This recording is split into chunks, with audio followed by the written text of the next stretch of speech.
Now it's time for Inspirational Women and my guests, Heidi Posnien and Rhonda Lauritzen. Heidi's story is found in the book A Child in Berlin, the poignant story of Heidi Posnien and her mother during the fall of Germany. Rhonda is a writer, a woman who can listen deeply and then put the story in print for generations to come. This is such an important story because it reveals history that's rarely heard. It also attests to the strength of the human spirit and living life well into later decades. We now meet Heidi and Rhonda to hear more about them and the writing of this book. Well, it's such a great good morning and welcome to both you, Heidi Posnien and Rhonda Lauritzen.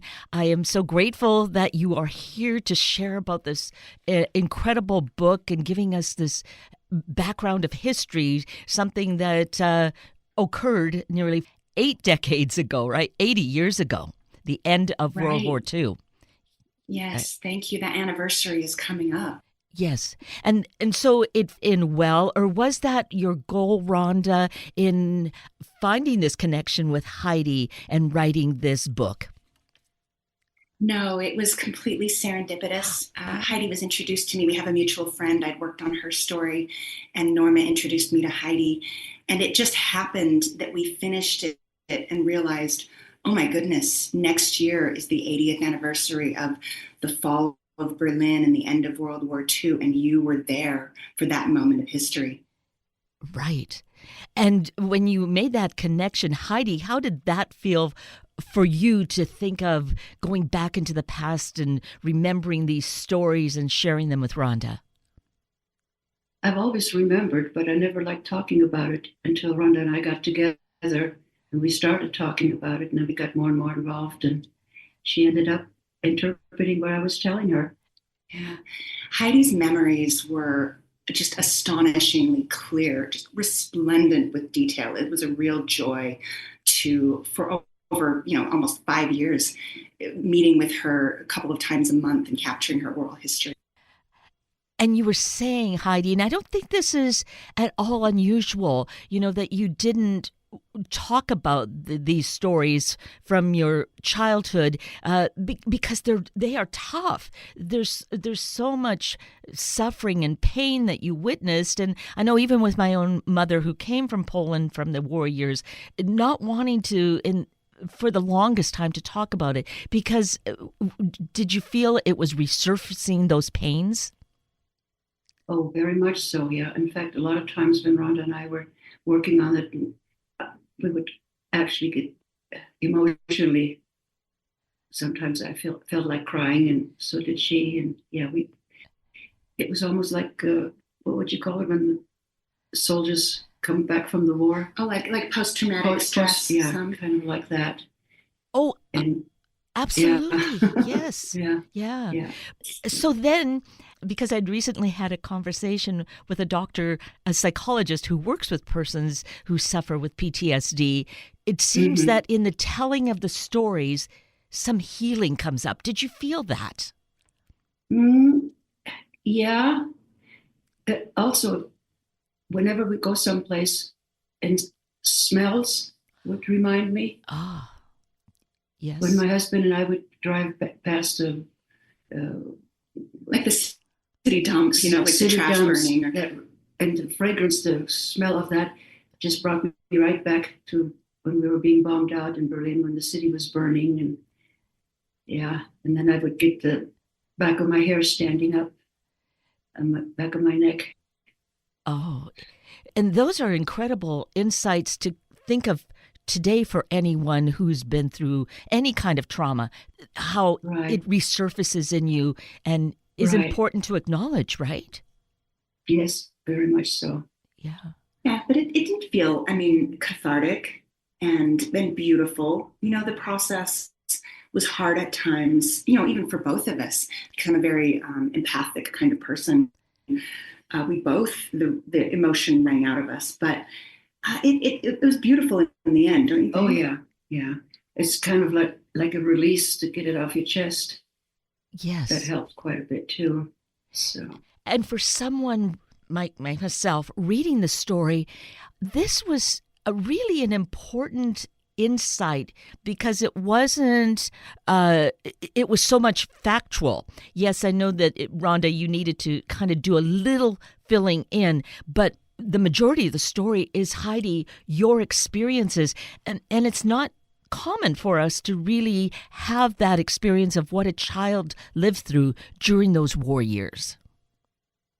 Well, I think the reason I remembered everything is because it was so dramatic. Whenever you have something awfully happen to you, you remember that. Mm-hmm. It's just like if something really good happens to you, you remember that too. And there was just so many awful things happening to me constantly that it was just in my mind. Yeah. Yeah. And you're also right, Kate, that there are not a lot of stories, especially in Berlin, because especially by the end, it had been largely evacuated. People were bombed out. If they had the sense, they left, or if they could leave. So it was a city of women and children by the time that it fell. And most of them are gone now. And so it's just a moment in history that we haven't seen a lot of. Right. And so we need to capture that while there are the people who remember and can testify to what happened, because it's important to remember. I keep thinking it's important to know history so that we don't repeat those awful things again. But do we ever learn? That seems to be the big question. You know, people called it, right, the war to end all wars, and yet it seems like even now, I don't know, there are countless wars going on. So yes, you're right, Heidi. Do we ever learn? Yeah. Yeah. Some of us do. Some of us learn from history. Some of us internalize it. Some will never learn it. And we can never think that as humanity, we're past it. And that, oh, that's old news. It could never happen to us. I think that's the moment when maybe we would be the most vulnerable, when the people that remember are gone. That's when we should really be on our guard the most. Yes. And I think you're right also that some of us do remember, and we do what we can to approach life differently. We treat people with kindness. We really embrace respect, so that we don't want to become this superior person and walk over people, right? It's true. It's true. And there's a lot more kindness. I mean, so many more people today won't tolerate bigotry and anti-Semitism and the sorts of things that were happening then. There will always be people who do, but many people really have changed. Yeah, I think so. And some haven't. Yes, some haven't.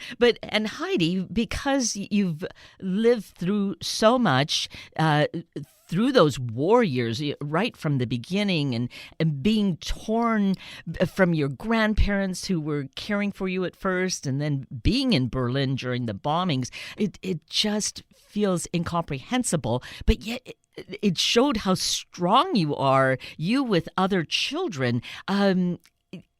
But you had no school. Everything was such a jumble in those days, right? Right. But I think that made me even stronger now, because my life hasn't been so easy either since I've been here in this country. So if it hadn't been for all the things that I went through as a child, I probably wouldn't have been able to handle all the problems that were happening since I came to America. Yeah, you had really a mixed life, so many beautiful things. I mean, you live in a beautiful farmhouse overlooking a lake in a small town. You have a very peaceful life, and you've learned to be peaceful on your own. And yet you've lost everybody. You've outlived everybody. And there's a lot of heartache in that too. Yeah, I've lost both of my children and my grandchild and my husband. Well, all my family members are all gone. Yeah. And yet, when I visit Heidi, she is a joy to be around. She's full of light. She's funny. She's witty. She's wise.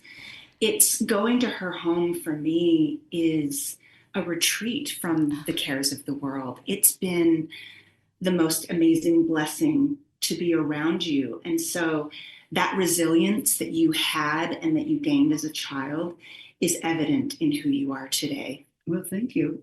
I appreciate you too. So here's new family. So not that anyone replaces, but being able to make those connections so you're expanding that circle and embracing more. So, what, to add on to your family? Yeah, Yeah. it's true. Kate, can I say something about that? Yes.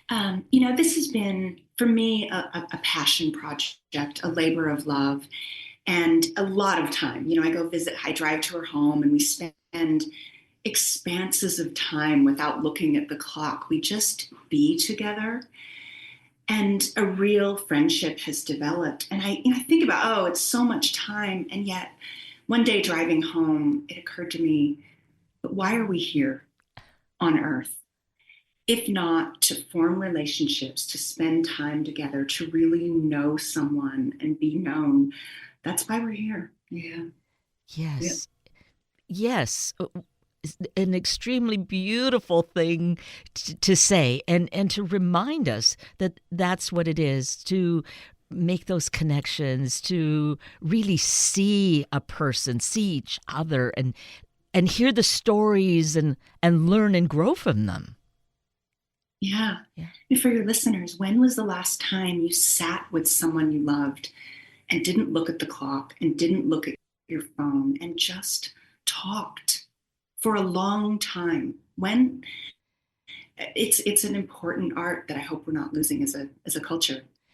Oh, absolutely. There's certainly that danger we feel, right? Because those cell phones are so ever present. Maybe if we used it with a record button as we share stories, then they have really great value. Yeah, absolutely. I would absolutely say that for your listeners. You should be doing that with your loved ones. Yes. And sooner rather than later, just saying that as an aside, when I finally was doing this with my mother, and it took years to get to that point, but they were some of the most beautiful moments, as you've experienced, Rhonda, talking with Heidi, talking about the past. I mean, there's something about just reliving that, even if it was kind of harsh times, seeing where we've come from then. But there's an honoring that goes on by listening to the stories. Yeah. Right? Yeah, it's true. Oh, honoring is the right word. It feels like a magical, I consider it a sacred thing. And I bet you felt that with your mother. I bet, did it deepen the bond that you had with her? I think so, yes. And I'm going to be emotional because as she got older, she passed away 5 years ago, but she was almost 98 at the time. And I remember reading back to her what I'd written in those last months, and she said, "Oh, that's a good story." And I said, "Mom, it's your story." And I think that's what it is, the honoring. I think that's where the bond was. That attests to what it means to someone to have that reflected back and know that, oh, yes, this was important. I was important in this lifetime, right? I think that's the thing with stories. Yeah. Yeah. Yes. Oh, we're just smiling and nodding because that's exactly what we experience. We're all in tears right now. Yes, we are. And they're good tears. I mean, that to have those memories and the connection. So yes, as you were saying, Rhonda, don't put that off. Do this with family members. Do this with close friends because, it is the most honoring. It's the best gift we can share with each other. Absolutely, and do it now. Yes. And you, Rhonda, get to do this a number of times because you're doing the writing, the telling of these stories, because we're not all writers, but being able to listen and then put it in such a way that others can really appreciate those histories. Oh, I have the best job in the world. Maybe you do, Kate, too, but I have the best job because I get to hear people's stories, get to know people, and then put them into words and then reflect back their lives. And every part of the process is a joy. And it was so fun working with Heidi because she's a natural storyteller.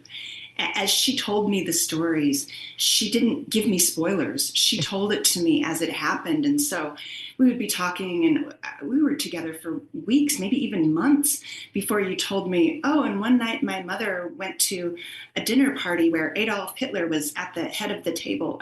Wait, what? Your mother met Adolf Hitler? But she let me discover it, so that it was fun and interesting. But she's a natural storyteller, but not a writer. So it was a great partnership. Yes. And so it's beautiful to have then that partnership, because it's rare for any of us to have all those talents, have all the stories and being able to tell them. So this partnership, this connection, being family, really, you're the new family, Rhonda, right? Yeah. It feels that way. And Heidi and I will be spending time for the rest of the time we have. Yeah, which is beautiful.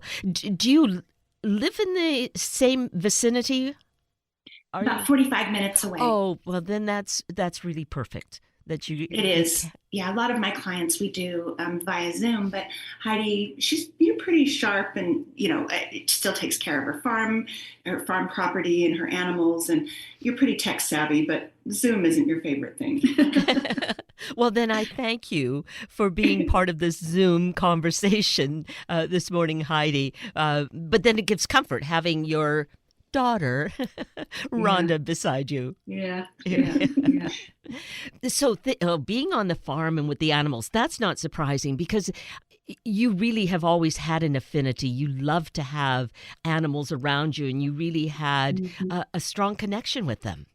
Yes, because grandmother had animals, and everywhere I stayed, they all had animals on the farm. I always liked the farm life better than I did the city life in Berlin. But that was where my mother was, and so I loved the city then too. And there's some delightful animal stories in the book. Yeah. You were going to say something, Kate. Oh, well, thinking of Berlin and how, not wanting to be there, but you wanting to be with your mother. Kata. Yes. Yeah. And that, because that's such an amazing story too, as she's this opera singer, so she's got this amazing life in Berlin, and for those before the war and then into those early war years, being able to perform was great. And I mean, for you, she was this amazing role model, in fact. Yeah, she didn't want to have anything to do with country life. She loved the city life. She liked the glamour and all the excitement of the city. Right. And she loved that, and I was amazed by her being so talented, both with her musical talent. She played the accordion, she sang amazingly, but she was also this amazing seamstress who sewed all of her clothing, and yours. Yeah, right? I guess I inherited from her, because I do the same thing. Oh, that you are. I don't sing, but I do, remodel clothes and do things like that. Oh, that is so wonderful. So you would do that as you were raising children. You sewed for them. Yeah, I sewed, I knitted, I crocheted, I did a lot of those things, and I took care of horses. And modeled. You were a model for 20 years. And I modeled, yes. Oh. I was fashion consultant and model for Utah tailoring mills, where they made custom-made clothes.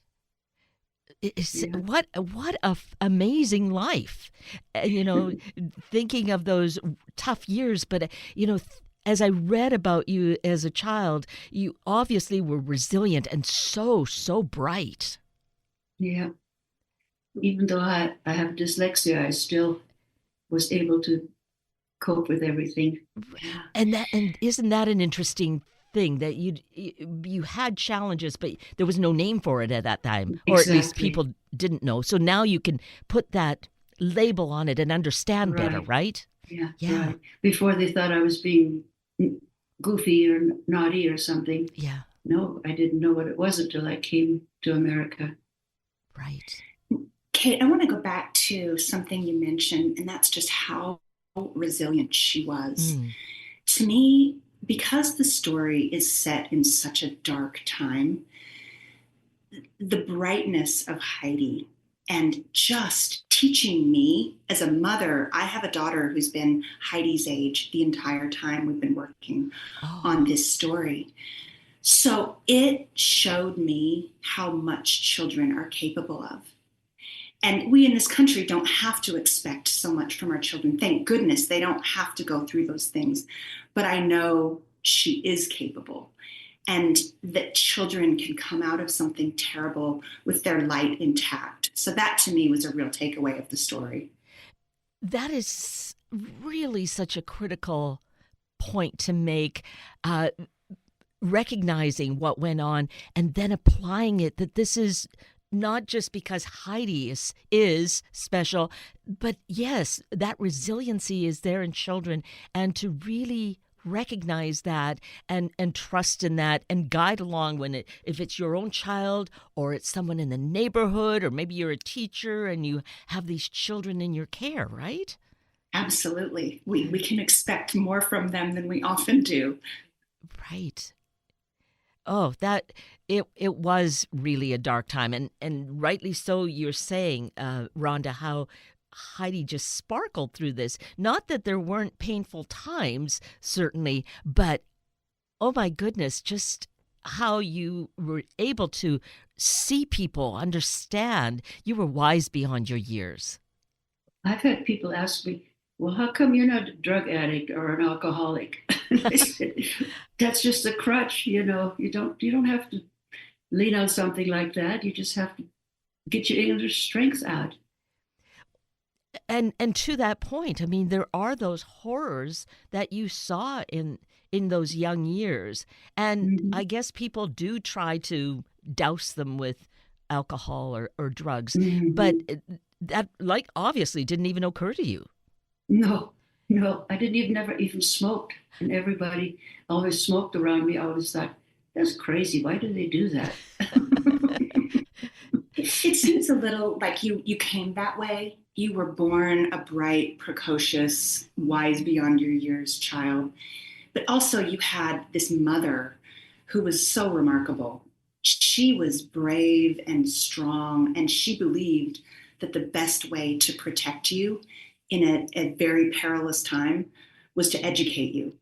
So she talked with you like a person, and she explained what was happening, and she grilled you and made sure that you knew how to answer questions or not answer questions if you were ever grilled by the Gestapo or anything like that. So your mother, the stability and the poise with which she carried herself really rubbed off on you. And then also, she was smart enough not to freak out when something terrible happened.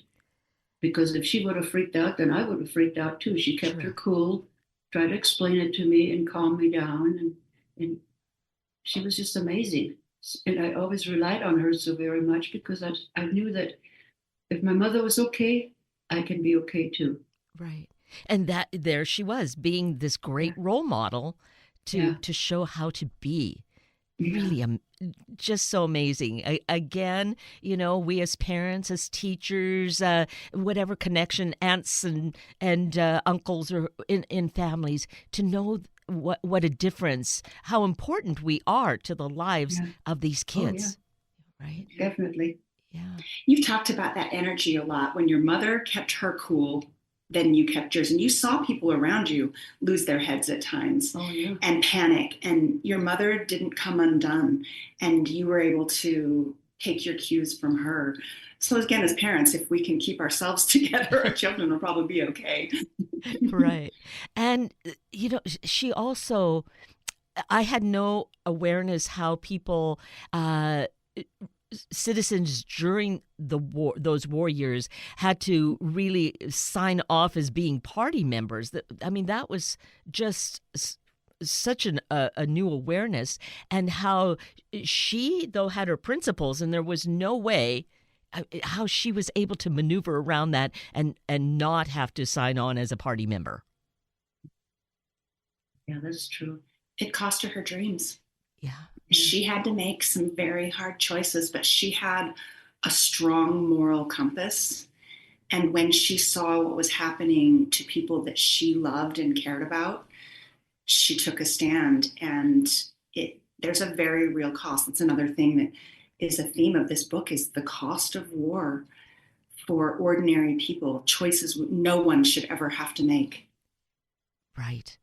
Yes, that keeps surfacing through the book, and the reason that it is an important read for us to have a newer insight into those times 80 years ago, so that we learn something and we stand by our principles to make this a better world for our own children, and thus for our communities, for the country.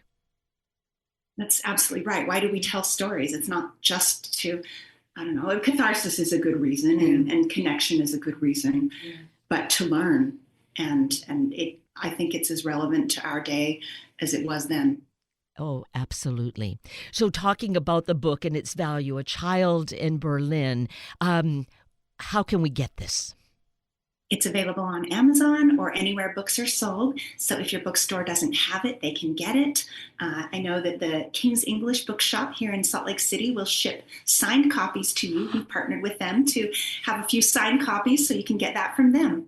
Oh, what a great idea. And here with my guests during December, and this is one of those prime opportunities, this is a great gift idea for just many generations. I mean, our elders, our grandparents could really appreciate it. They have a connection. But for young people to read it and see the strength and resiliency that exists during such a challenging, harsh time. Really. Yes, we had our first event and sold out of books because people were buying multiple copies for young people, for others, and gifts in their lives. We were so heartened and honored that happened. It's really taken off. Which is great. Well, good. I can't say enough what an important story it is, and the way that you've come together. I love the serendipitous aspect of this, Rhonda, that all means, or for me it means, this was meant to happen, to be told, and here we are talking about it. Yeah, thank you so very much. I like to think so too. Yes. Is there a website that we can log into and find more information as well? Would love to have your listeners check out my website at evalogue.life, EVALOGUE.life, because not only can you get the book there, but also so many resources to tell your own story. So free resources for oral history and storytelling. And as we talked about earlier, how invaluable that is, how important it is, and to then have this guide there to help us along is really another major gift that you're giving us. It is. It's important. Well, this has been such a beautiful time together. I just so appreciate both of you, Heidi and Rhonda. What you share, you just really embody so much that is good in our world, and again, we come back to modeling what we can do and what we need to do, but just to be aware around us and make these connections. You're so right. Yeah. Thank you so much for doing this. Well, it's really my honor to be able to do this. I've just so appreciated the story, your evolving connection. So only wish you all the best going forward, and certainly a beautiful month of December. Thank you so much. Likewise. Thank Happy you. holidays. Indeed, happy holidays. That brings us to the end of a very full hour of Inspirational Women with Heidi Posnien and Rhonda Lauritzen, and Sunday Morning Magazine with Dr. Robert Bob Brown. I'm Kate Daniels, your host, and I greatly appreciate your sharing this hour with me and these special guests. For details you might have missed or information you'd like to know, please just send me an email, kated@warm1069.com, and I will get right back to you. Also, if you'd like to listen again or to share these important stories with your family and friends, find the podcast on our Warm 1069 webpage. Just click on the Listen tab, then Podcasts, then either of the show names, and then look for the guest names. I now wish you and your family a day of sharing stories, listening to each other with our hearts wide open. Have a week of the same, and then please plan to join me again next weekend for another hour of Sunday Morning Magazine and Inspirational Women on Warm 106.9. Good morning.